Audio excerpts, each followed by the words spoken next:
안녕하십니까.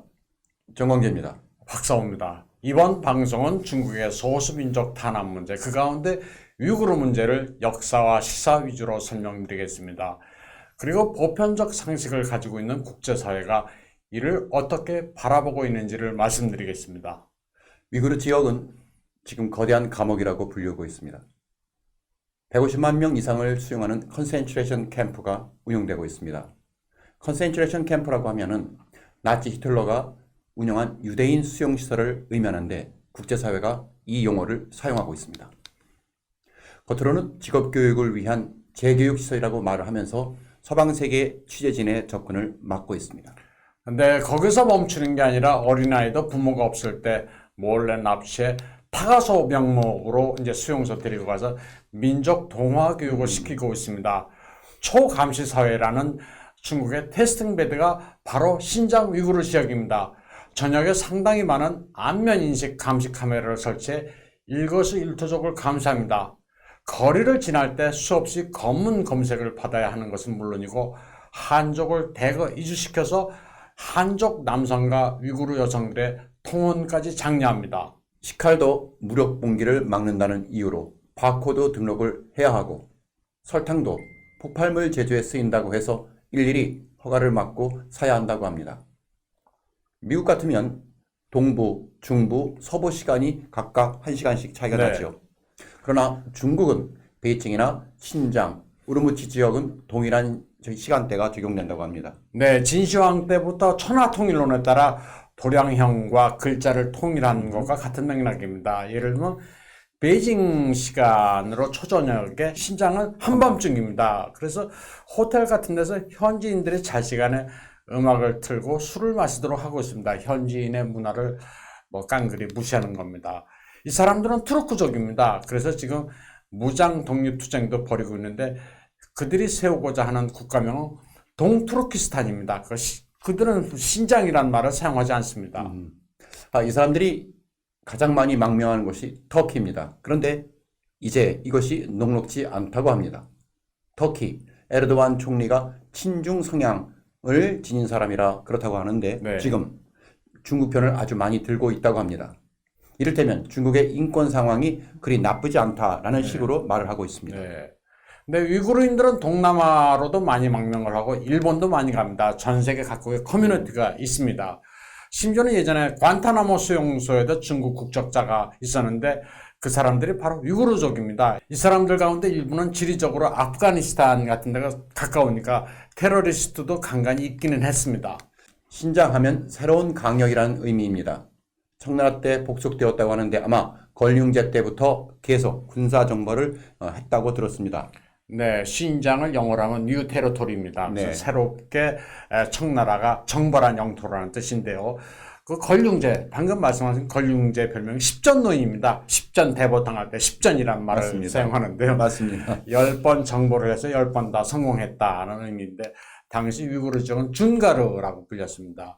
무슬림인 이들은 계속 반란을 일으켰습니다. 그러다 청나라 말기 좌종당이란 호난성 출신의 학자 겸 장군이 있습니다.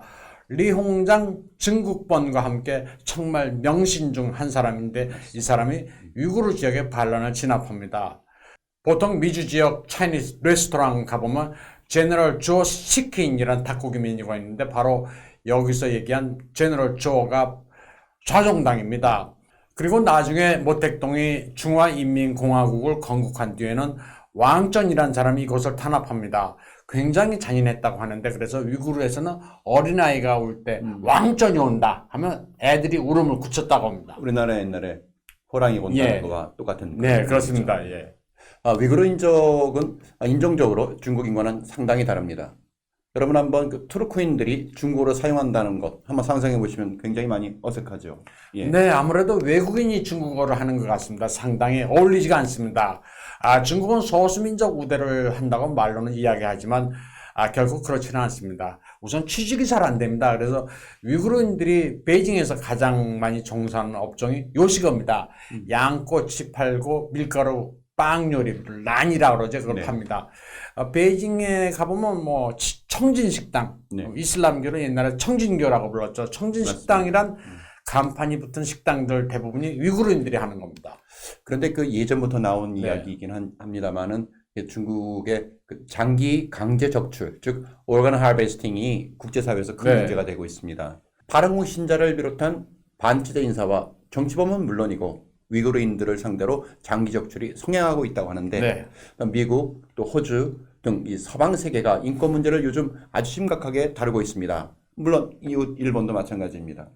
네, 저 장기 적출에 관여하는 중국 의사 수가 9,500명입니다. 아, 그리고 그렇죠. 병원은 860개에 달하는데요.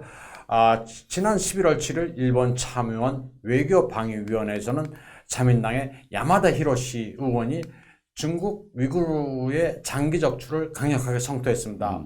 정치범에 대해서는 살아있는 상태로 장기를 적출하는 데 대해 국제사회가 상당히 우려를 표명하고 있다. 그런데 아베 정부는 여기 침묵하고 있다라는 건 뭐 상당히 이상하다. 네. 뭐 강력하게 문제 제기를 해야 된다. 이렇게 얘기를 했습니다.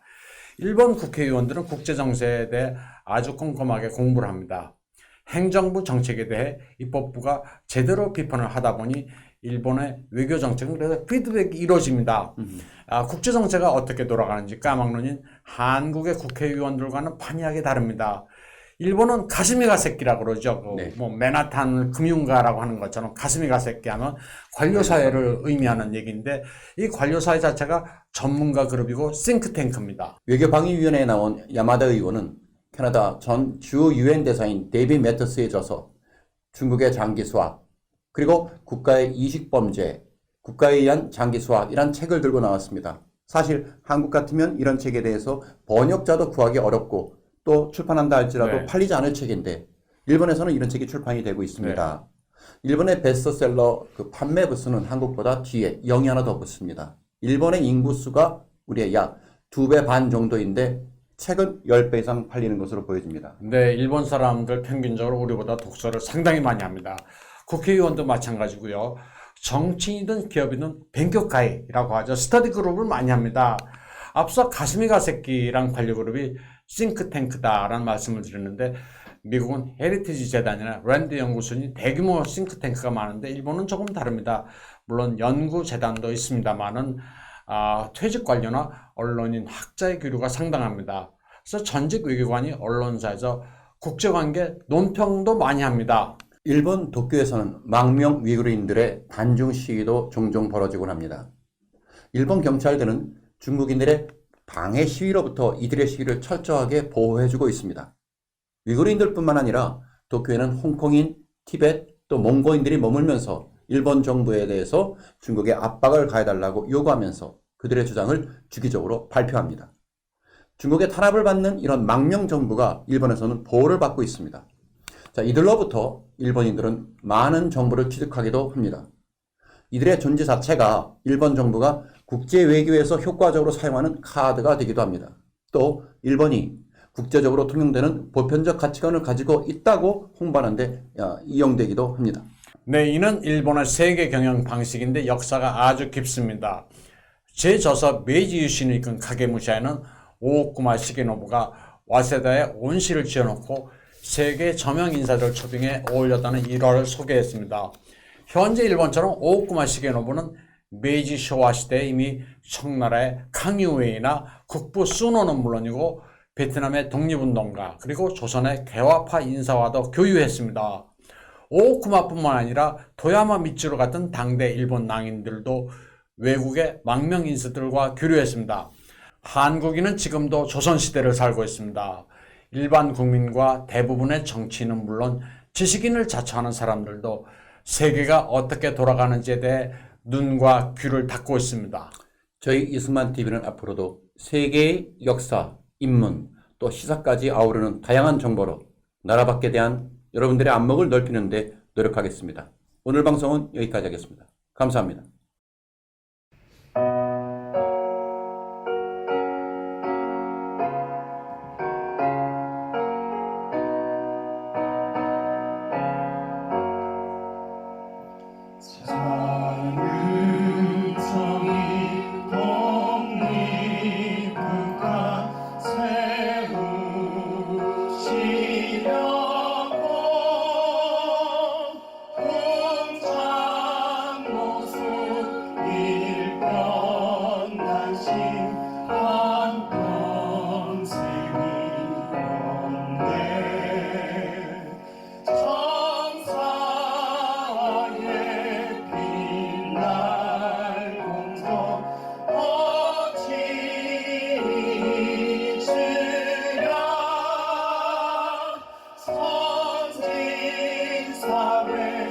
이